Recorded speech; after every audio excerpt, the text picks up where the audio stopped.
What's good, y'all? It's that boy, Easy Millions, and I'm your host of that boy, ETV. You already know, man. We are back on it, man. And since we're on Mortal Kombat as always, I took out the time to watch Mortal Kombat Legacy. It's currently on HBO Max. I also think you can watch it on YouTube. And there's 2 seasons of it. I've watched the first one so far. I'll probably end up watching the second one, but we'll see how that goes. But I'm going to go ahead and recap the first one for you guys, and let's go ahead and start into it. So basically, the way the season is broken down, the episodes are broken down to basically the origin stories of each character, and each origin story is pretty much based off of the OG timeline. So remember that. But episodes 1 and 2 are the Sonya, Jax, and Kano storyline. This episode here opens up in the Black Dragon facility, and we see Kano doing Black Dragon stuff as he's trying to, I believe, sell weapons of mass destruction, I'm assuming, guns and all that stuff. And while he's walking around, we also see that in this warehouse, he also has his implant, foreshadowing his eye. So we are then met by Sonya, who is actually in the same warehouse, and she's on mission trying to report on Kano. And we see her standing here, and she reports on to Jax saying that she's here and that they should move in. The way the show puts it, we then see Michael J. White and Stryker at the police station, and they're discussing whether or not that they should go in or not. And Michael J. White is Jax, and Jax is basically explaining, like, look, we just got this an hour ago. You know he moves quickly. We should move in. But Stryker is very, very hesitant to actually go initially. But then Jax is like, man, fuck that. It's Sonya. I'm going in. And he storms off. And Stryker's just like, hey, you know what? Fuck it. We're going in. So the special ops pull up on the warehouse. And we get a gunfight scene between the Black Dragon and the special ops. Nothing too special happens here. While this is going on, we see that Sonya is able to free herself. And Jax and Kano end up getting into a fight. Now, during this fight, there is a time where Kano actually mocks Jax and says he's going to have fun with Sonya. And this was just a bad idea because he ends up pissing off Jax. And we get the origin story of why Kano has the laser eye. As Jax punches the dog shit out this man. And I'm guessing he punches his eye out. I mean, he punches the dog shit out this dude. And ends up knocking him out clean. Once that happens, there is a Black Dragon affiliate that tries to throw a grenade at Jax, but Sonya's able to save him by shooting the guy. And then before the explosion goes off, we see that Jax goes to try and protect Sonya. So after this, the screen goes black for a bit, and then we wake up with Sonya in the hospital, and we come to find out that Jax was able to protect her from the blast, but he took a lot of damage to his backs and his arms. So that's how we get Jax's arm origin. I don't know. This is probably the weakest one. Usually we see Goro take it. And then in the movie, we seen it taken by Sub-Zero. And so far, this is probably the weakest version I've seen from just losing in some regular explosion. Especially, I just don't see the logistics of him running up, doing a bear hug on Sonya, the explosions behind him, and somehow his arms get blown off. But, you know, it is what it is. That's a little thing here. So after that, we then see that Kano was dragged off and saved. And the final shot of this episode is us seeing the surgery in which Kano gets his eye implant. And at the very end, when you actually get to, like, see it from the top version, it actually really looks like the Terminator. But maybe I'm just nitpicking. Maybe I'm just tripping and things just look like that to me. So I don't know. But that's something that you guys can take and have your idea on. Let me know down in the comments if y'all agree that it definitely looks like Terminator. So I should definitely have a picture of it playing in the background while talking about this. So let me know, do y'all think if this looks like Terminator? Because I'm pretty sure it looks like Terminator. But on to the next one, man. So now episode 3 is Johnny Cage's episode. And the one thing I'm going to say about this show with this episode here, this is the first time that I see Johnny Cage, and he's not arrogant. He's actually humbled from the beginning. But it opens up with basically like a before he was famous segment. You know those shows that we see on YouTube and stuff before they were famous? And it talks about, and it catches up basically on Johnny Cage's career, where Johnny Cage got his break actually on Power Rangers, which is like the funniest shit ever, that he was on Power Rangers. But ever since his days as the Power Ranger, he has had issues with his career as an adult. So after the little segment goes on, we then catch up with Johnny. And again, we see Johnny's pretty much down bad in this. He's not arrogant. He's humble as hell. And he's trying his hardest to get his career back online. So he's actually at a pitch meeting for a show. And the first one, it looks very corny. It's like basically like a 90s action hero TV show where it's like, oh, got to go catch the guy, run down the street, beat him up a little bit. Real corny. So they're like, hey, Johnny, like, we can't do nothing with this because of your sales. So if you can kind of maybe turn this around. So he goes off, comes back, redoes everything, and comes back with another pitch with better production and everything. And the agents are like, look, man, due to lack of sales, we got to drop you because apparently nobody likes Johnny Cage anymore. Or at least this is what they explained to him. And just seeing Johnny in this, again, this is one thing about this aspect about the show I definitely like, that it's the first time we actually see Johnny Cage down bad and not as an arrogant asshole from the beginning. So while he is told that he's getting dropped, Johnny Cage then leaves, and as he's leaving the building, he overhears those same reps going to another room, and they essentially pitch the same exact show that Johnny brought to them to a girl and to this lady, and is like, hey, we're going to do the show with you. And Johnny Cage's show was called You Just Got Caged. Like, they were going to take the show, put her in it, and call the show You Just Got Saved. Like, they literally were taking the show beat for beat. They just didn't want to use Johnny Cage. So after Johnny Cage hears this, you then see him get pissed off.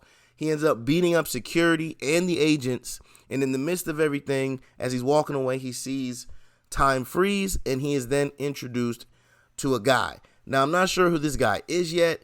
I believed it to be Raiden at the time, but as we get to the Raiden episode, we find out that this is not Raiden that he meets, but he meets somebody that says, hey, I'm going to go ahead and bring you along and make sure to show you that you're better than what you were doing and you're meant for greater things. So the Johnny Cage episode is very interesting. I think y'all should definitely go at least watch that one because it's probably the only time we'll ever see Johnny Cage depicted this way.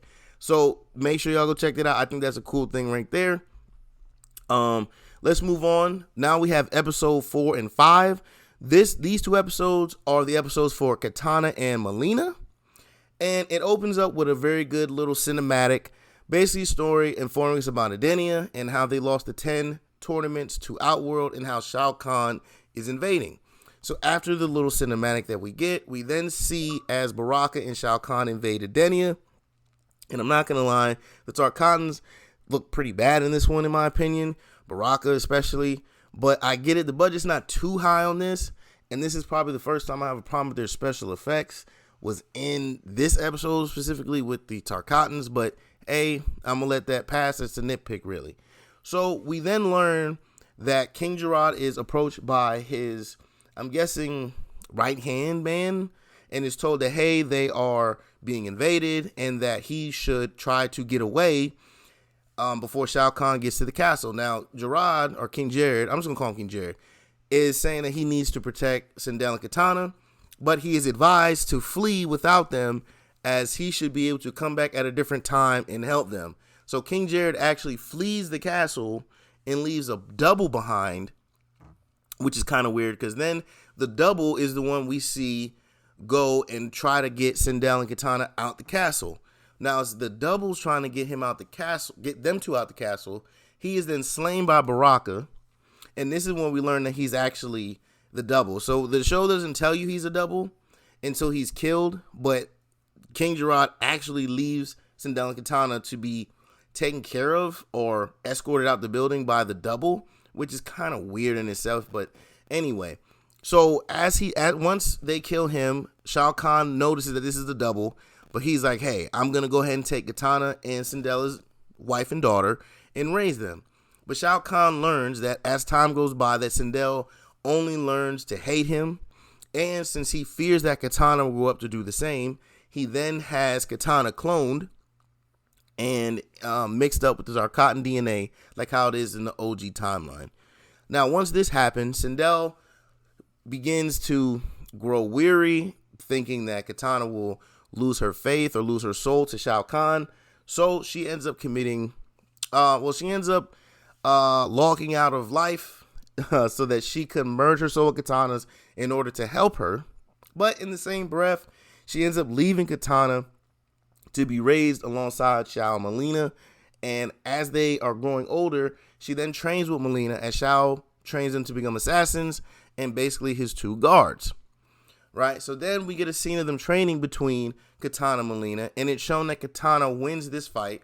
So I'm not sure if Katana is stronger than Mileena, but we do see that Mileena struggles with her symptoms, especially as a child. And as she gets older, it seems in her older age, she's able to control a little bit more than she was as a child. But she does have the symptoms. The graphics for the mouth, they're shown very briefly. So they're very briefly shown. So they actually look pretty good. When her mouth isn't turned into the dark cotton, you see like little scars, like how Joker was in The Dark Knight.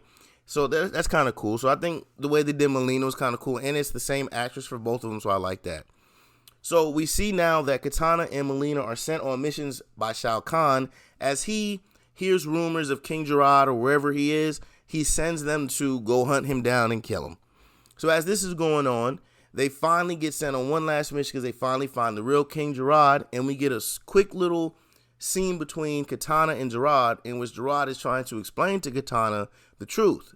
Before he's able to get everything out, he is then stabbed in the back by Mileena as she is 100% devoted to Shao Kahn. And in his dying breath, Gerard is able to tell Katana that Shao's not her father and that he is her father and that she is his daughter. So she now begins to lose faith in him as we then see her and Mileena talking to Shao, informing him of Gerard's death, and then Shao letting them know that, hey, we're on to the next, and the next thing is merging Earthrealm. So with the Katana and Mileena episode, I think this is pretty good yet again. I like how they're able to put visuals to the actual origin stories of these characters, and it's good to be able to actually see it on screen to an extent. So I think that this was done very well and stuck to the script very well. Now, we have episode 6, and this is probably the most controversial episode that there'll be in season 1. And this episode is Raiden. And we open up, and it opens up with in a mental hospital in a therapy session, and we see a Raiden sitting across from us. It then shows us that 3 months ago, that Raiden crashes down to Earth, and he happens to land in the yard of a psychiatric hospital, I believe. So when he lands there, they don't let him go. Well, before that, he meets a girl the day he lands.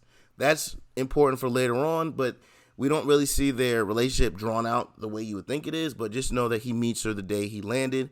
She saw him first, and then she's the one that brought the guards over, and then they find him. And without letting him go, they end up putting him in the hospital because he starts talking about how he's the god of thunder and he's Lord Raiden, this, that, and the third. So they end up keeping him in the hospital upwards of 87 days while they drug and sedate him. Now, I guess they're drugging and sedating him, trying to get him to be normal, but he keeps going on and about how there's an MK tournament and Shao Kahn, he's the Lord of Thunder, to the therapist. So the therapist goes, well, if he's going to keep going on, then we need to do more archaic methods or lobotomize. So he's in there on day 89. So he's been there for 89 days now. So on day 89, we see the first time Raiden is lobotomized, and it shows that he only hits the hammer one time. Now, with this being happened, it's kind of crazy because the next time we see Raiden, we see that the lobotomy did not work. And actually, we actually get a good picture of his face, and his face is all kind of bruised up from the operation. And it's kind of interesting because you would think that after the lobotomy, if this guy's still going on about him being Lord Raiden, that maybe what he's saying might be true. So as he's throwing a tantrum and knocking people away, they try to shoot him with tasers, and tasers actually start to jumpstart his powers.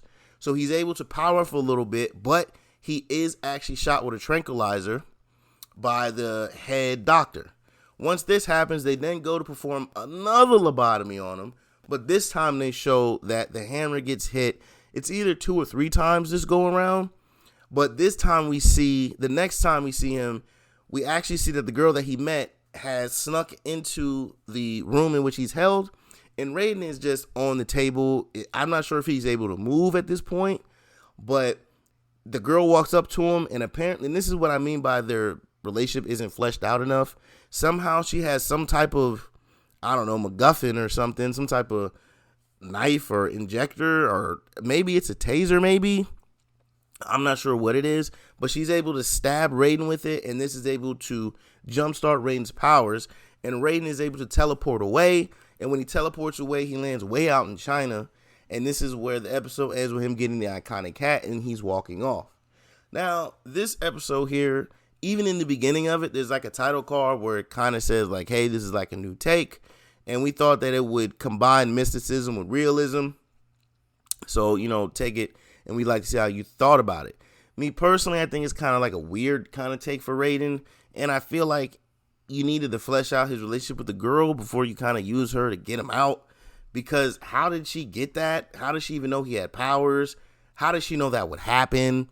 Like, it's just weird, man. It's just kind of weird. So that episode, I think, is probably the weakest, and I think that that's the one that most people probably have the biggest issue with out of the whole show so far. So the Raiden episode, that's episode 6. Not really a big fan of that one. It's kind of weird, but hey, it's all right. It's a new take, so we're going to take that with a grain of salt.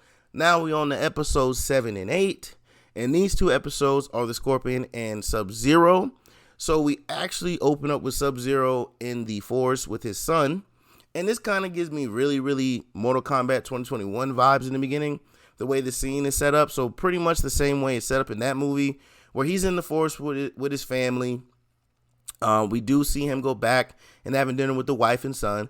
And while he's having dinner, we see two people come up that look like the royal guards of the Shogun.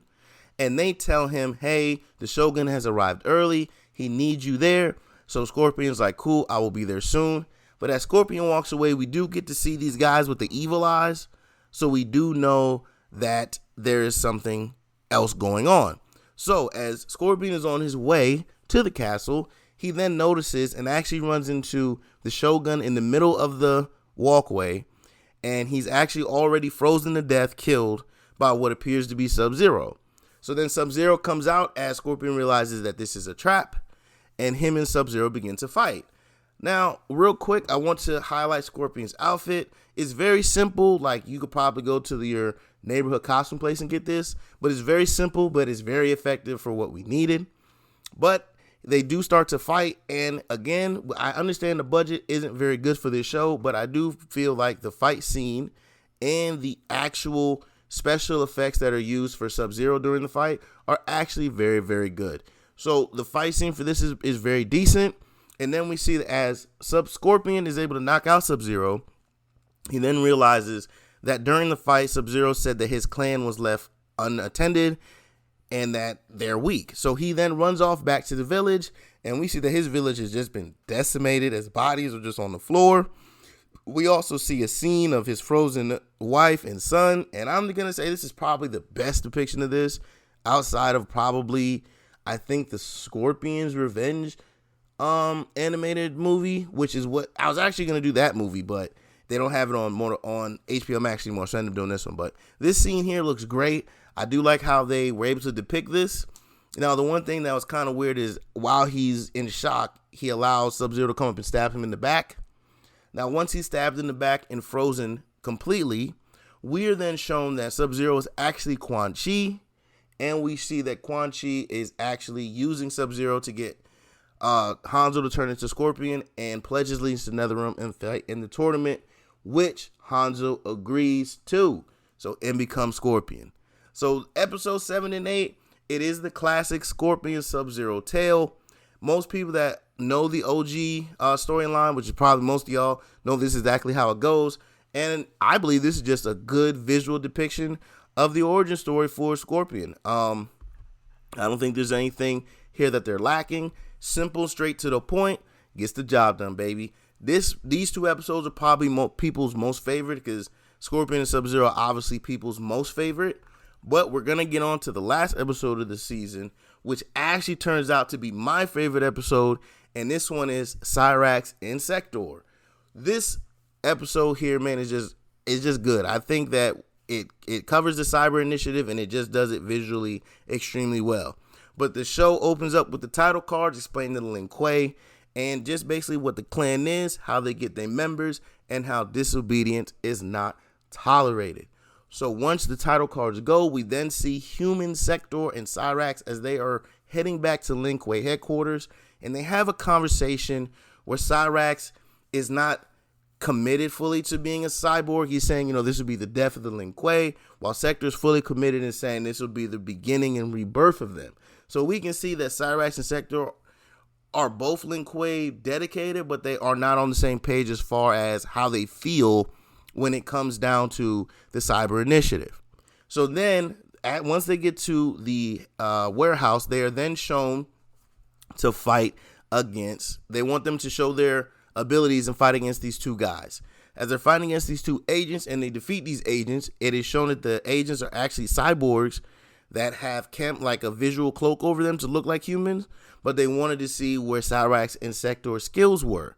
So Cyrax and Sector are able to beat these cyborgs, and with this, the Grandmaster says, let's do it, and phase 1 begins, and they get transformed into cyborgs. Now, this is probably the best part of the episodes, and why this episode is probably my favorite, and we see the surgery as they are turned into cyborgs.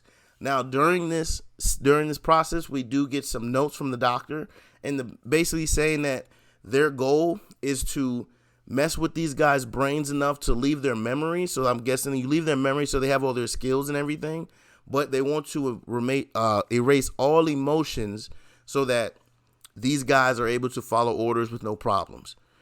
And during the process, which was interesting because in the games, I believe, especially in MK11, if you watch in the background MK11, if I'm not mistaken, they just take the spinal cord, the brain, and the skull and insert the threat into the cyborg.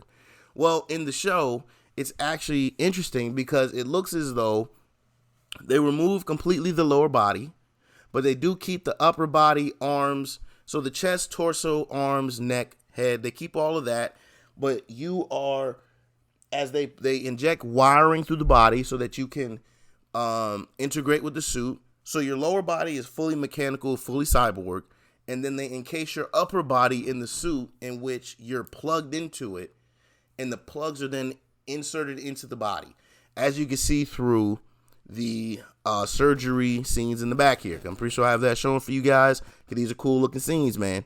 Now, after they are fully cyberized, they want to go ahead and test them, and they go ahead and send Cyrax and Sector out against another cyborg that they have, but this cyborg is actually Hydro. Now, when you see him on screen, he actually looks like Cyber Sub-Zero, and I'm assuming that's who that's supposed to be, but they couldn't use him yet because we know that in lore, Cyrax and Sector go first, and they're the ones that help capture Sub-Zero. So Hydro, I'm not sure if Hydro is actually a character in Mortal Kombat. I'm not sure if he is. I feel like I've heard that name before, but not really sure. But they go into a 2v1 in which they end up doing a fatality on Hydro, so RP Hydro. And with that being said, the Grandmaster sees how much of a success Cyrax and Sector are, and with that, they begin the cyber initiative, baby. And once again, I really like this episode. This is probably the best one because of this is the first time I've ever seen the cyber initiative put to visuals to this extent, man. So they did great on this. But overall, the first season of Mortal Kombat Legacies is just a rehash of everyone's origin stories, but I do feel they did very well. Most of the episodes are extremely good. The only one that's a little iffy is episode 6, which is Raiden. My favorite is episode 9, which is Cyrax and Sector, man. So make sure y'all go ahead and take out the time to watch this. Let me know which episode y'all like, which y'all didn't like. If you have seen it, let me know what y'all think down below, man. But it's been your boy E. This has been another review of Mortal Kombat Legacy Season 1. And as always, please like, comment, subscribe, follow, share, become a supporter, and catch me streaming on Facebook Gaming and Twitch at ThatBoyETV. Now, should I do season 2? Who knows, man. Catch y'all on the next one, man. Peace.